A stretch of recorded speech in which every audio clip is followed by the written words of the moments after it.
Break के बाद स्वागत है आपका सी न्यूज भारत में। खबर गोंडा से है, जहां लोकसभा चुनाव के बीच गृह मंत्री अमित शाह गोंडा पहुंचे, जहां के शहीद आजम सरदार भगत सिंह परिसर में रविवार को गोंडा सांसद और भाजपा प्रत्याशी कीर्तिवर्धन सिंह के समर्थन में पहुंचे केंद्रीय गृह मंत्री अमित शाह अपने चिर परिचित अंदाज में 20 मिनट तक दहाड़ते रहे। इस दौरान कांग्रेस नेता राहुल गांधी और सपा के राष्ट्रीय अध्यक्ष अखिलेश यादव को निशाने पर लिया। वहीं भाजपा प्रत्याशियों की उपलब्धियां भी गिनाई। उन्होंने कहा कि ये चुनाव नरेंद्र मोदी को तीसरी बार प्रधानमंत्री बनाने का चुनाव है। इतना ही नहीं, उन्होंने कहा कि ये चुनाव गोली चलाने वालों और मंदिर बनाने वालों के बीच है। अखिलेश और राहुल बाबा दो शहजादे घूम रहे हैं। जब उनको प्राण प्रतिष्ठा का निमंत्रण दिया तो दोनों ने इनकार कर दिया।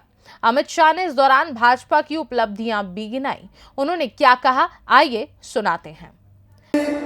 शरद अवस्थी जी, राहुल रस्तोगी जी, आशीष त्रिपाठी जी, रंजन शर्मा जी, घनश्याम मिश्रा जी, गौरव वर्मा जी और आज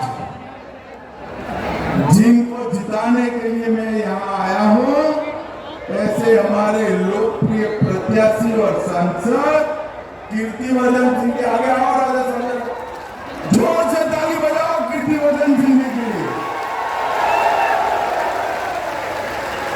और आज की विशाल सभा में जहां तक नजर पहुंचे मुंड ही मुंड दिखाई पड़ रहे हैं।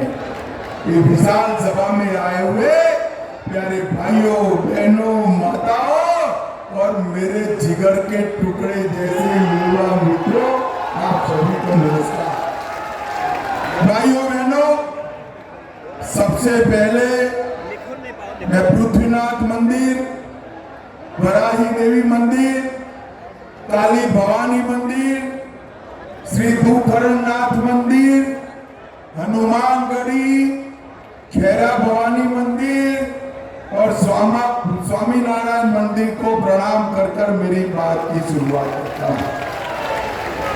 मैं यहां आया हूं तब योग के जनक महर्षि पतंजलि को भी मनपूर्वक प्रणाम कर कर मेरी बात की शुरुआत करना चाहता। इसी भूमि के महान स्वतंत्रता सेनानी राजेंद्र लहड़ी जी और राजा देवी बख्श सिंह को भी प्रणाम कर कर मेरी बात की शुरुआत करता हूं।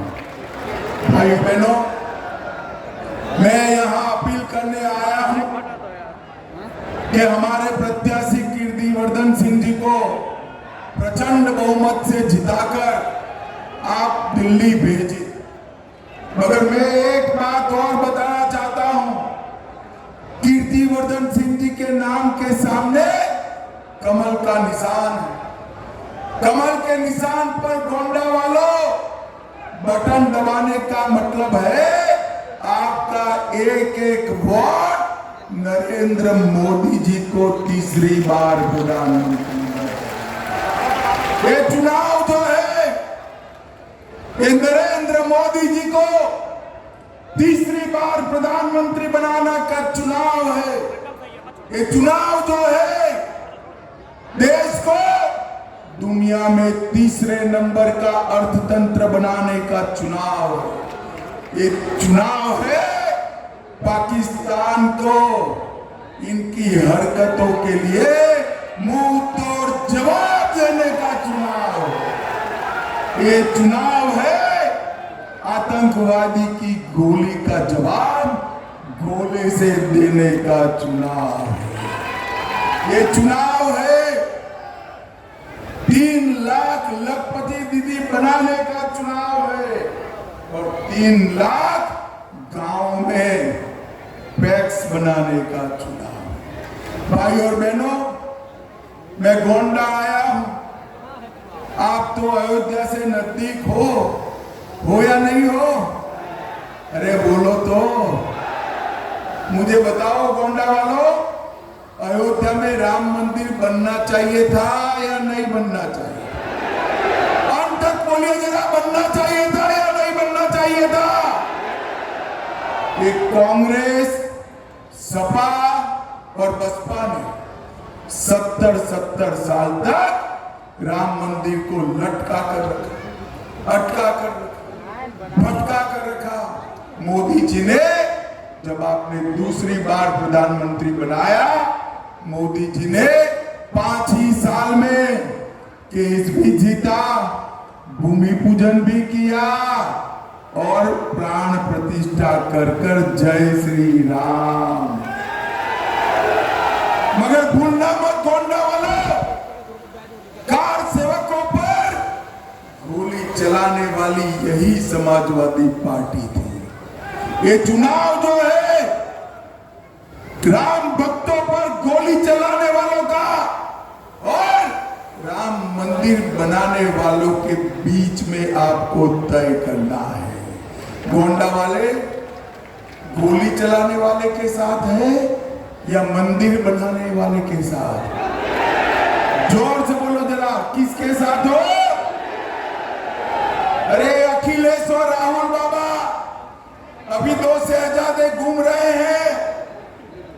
जब उनको प्राण प्रतिष्ठा का निमंत्रण दिया, दोनों ने इनकार। वो नहीं गए। क्यों नहीं गए? क्योंकि वो अपनी वोट बैंक से डरते हैं। उनकी वोट बैंक कौन है मालूम है गोंडा वालों? मालूम है ना? आप लोग नहीं हो। उनकी वोट बैंक अलग है, वो उनसे डरते हैं। मगर चिंता मत करो, भारतीय जनता पार्टी वाले वो वोट बैंक से नहीं डरते हैं। हमने सिर्फ राम मंदिर नहीं, औरंगजेब ने तोड़ा हुआ बाबा विश्वनाथ का कॉरिडोर भी फिर से मोदी जी ने बनाया, महाकाल का कॉरिडोर बनाया और सोमनाथ का मंदिर भी सोने का बनने का काम चालू हो गया है। ये भारतीय जनता पार्टी की सरकार है। ये अभी भी सपा बसपा वाले कहते हैं राम मंदिर बेकार बना है। राम गोपाल यादव ने कहा, मेरी बात याद रखना गोंडा वालों, गलती हो गई ना तो ये दोनों पार्टी, दोनों शहजादों ने राम मंदिर के लिए बाबरी नाम का एक ताला तैयार रखा है। गोंडा से सी न्यूज संवाददाता इंद्रेश श्रीवास्तव की रिपोर्ट।